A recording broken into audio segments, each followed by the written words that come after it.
IPhone का network section में कोई प्रॉब्लम आ जाए तो उसको हम किस तरह से 100% रिपेयरिंग कर सकते हैं। एक आईफ़ोन के नेटवर्क सेक्शन में आप देख सकते हो बहुत सारे आईसी लगे होते हैं।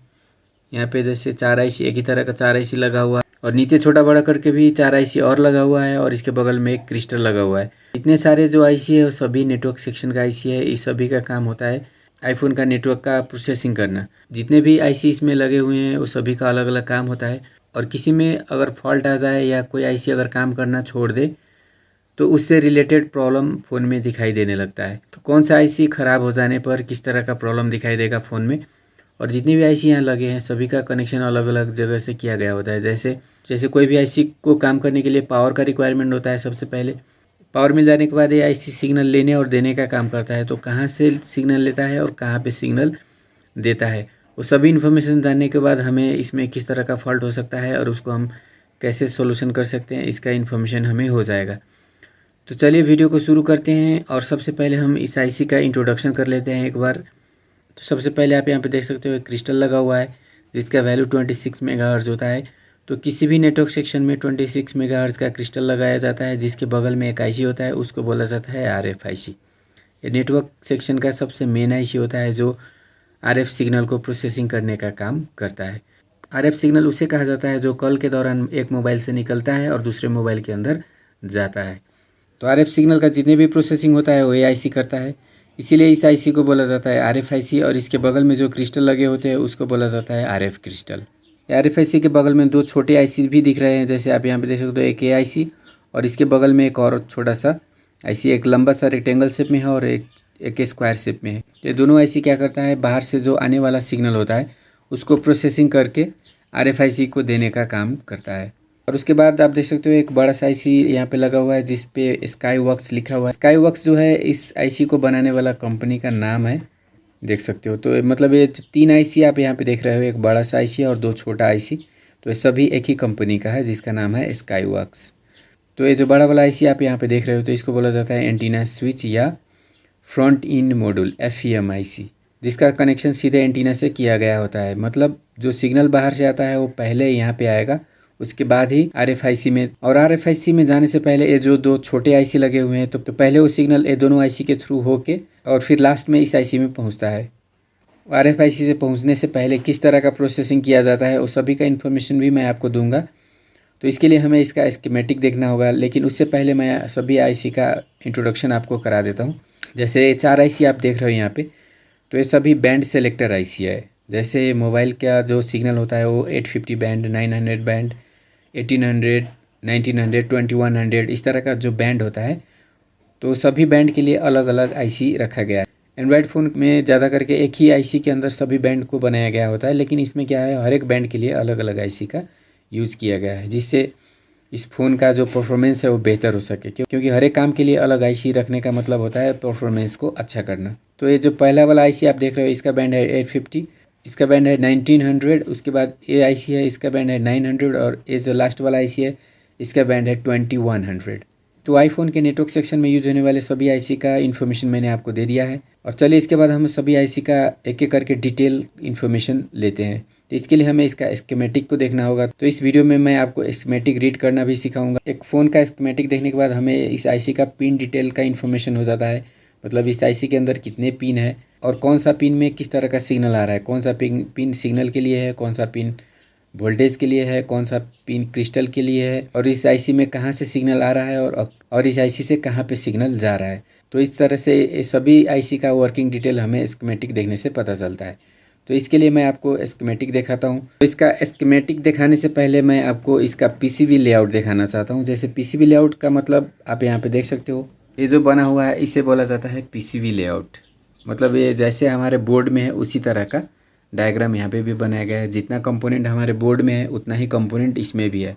तो इससे हमें इस आईसी का नंबरिंग का पता चलता है। उसके बाद जो कंपोनेंट लगे होते हैं बोर्ड में वो सभी कंपोनेंट का नंबर भी हमें ये जो पीसीबी लेआउट है इसको देखने से पता चल जाता है। तो चलिए पहले मैं आपको आईसी का नंबरिंग दिखा देता हूँ। ये जो पीसीबी लेआउट है इस बोर्ड को इस तरह से रख के बनाया गया है, तो मैं बोर्ड को इसी तरह से रख लिया हूँ। आप देख सकते हो 4 आईसी यहाँ पे लगे हुए हैं, तो यहाँ पे भी 4 बनाया गया है।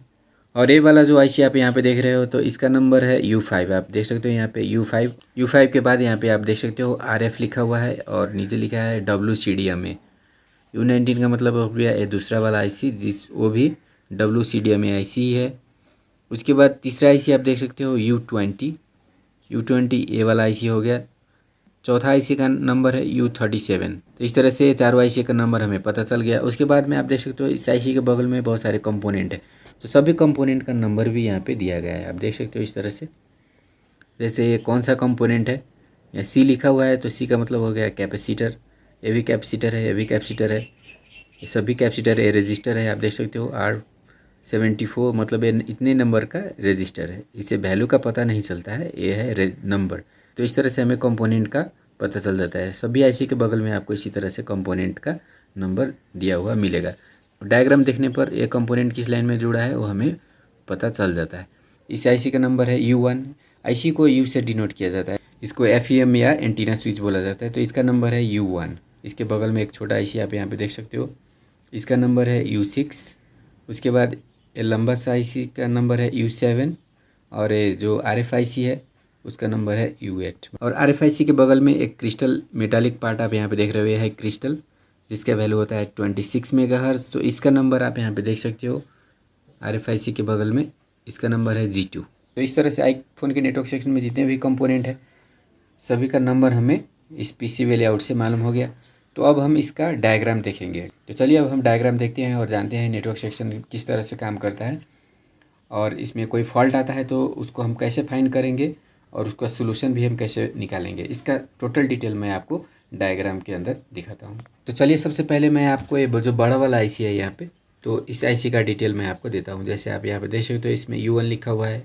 इस आईसी में आने और जाने वाले जितने सिग्नल है सभी का नाम यहाँ पे लिखा हुआ है। तो सबसे पहले हम जानते हैं इस एंटीना सिग्नल को। एंटीना सिग्नल आप देख रहे हो 1 नंबर पिन में, इस आईसी का 1 नंबर पिन में आ रहा है। तो ये जो एंटीना आ रहा है वो आप देख सकते हो इस तरह से, कहाँ से आ रहा है चलिए मैं आपको दिखा देता हूँ। इस तरह से इस आईसी के अंदर इस पॉइंट से आ रहा है।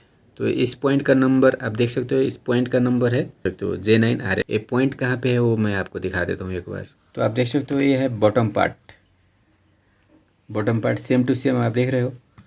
तो पीछे जो नेटवर्क सेक्शन का आईसी है इसका कनेक्शन एंटीना से होना चाहिए। तो एंटीना कहाँ पे है चलिए इस साइड में आपको दिखा देता हूँ। तो यहाँ पे आप देख सकते हो एंटीना कनेक्शन के लिए इस तरह का सॉकेट बनाया गया होता है, तो इसको एंटीना सॉकेट बोला जाता है। तो आप देख सकते हो 2 एंटीना सॉकेट यहाँ पे लगा हुआ है। तो इसका नंबर कितना है तो चलिए मैं आपको यहाँ पे दिखा देता हूँ। तो इसका नंबर आप यहाँ पे देख सकते हो J9RF यहाँ पे लिखा हुआ है, और यहाँ पे लिखा हुआ है J2RF। तो ये जो सॉकेट आप देख रहे हो यहाँ पे, तो ये है J2 वाला सॉकेट। थोड़ा और इसके थोड़ा से नीचे एक और सॉकेट है यहाँ पे देख सकते हो जिसका नंबर है J9।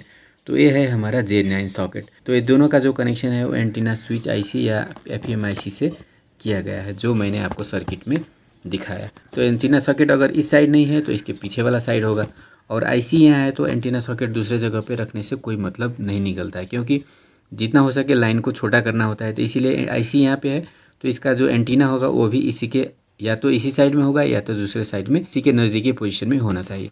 तो आपको यहाँ से पता चल गया होगा J2 कौन सा है, J9 कौन सा है। तो चलिए मैं आपको फिर से सर्किट दिखाता हूँ। तो आप यहाँ पे देख सकते हो पहले जो एंटीना का सिग्नल आ रहा है वो आ रहा है J9 में, मतलब ये छोटा वाला सॉकेट में एंटीना का सिग्नल पहले रिसीव होता है। उसके बाद इसके थ्रू बीच में कंपोनेंट लगे हुए हैं, जैसे आप यहाँ पे देख सकते हो कुछ कंपोनेंट है, कैपेसिटर कॉइल वगैरह कुछ कंपोनेंट्स यहाँ पे लगे हुए हैं। जैसे इसके बीच में आप देख सकते हो एक कॉइल लगा हुआ है जो ब्लू और ग्रीन कलर का आप देख रहे हो। ये जो कंपोनेंट आप देख रहे हो इसे कॉइल बोला जाता है।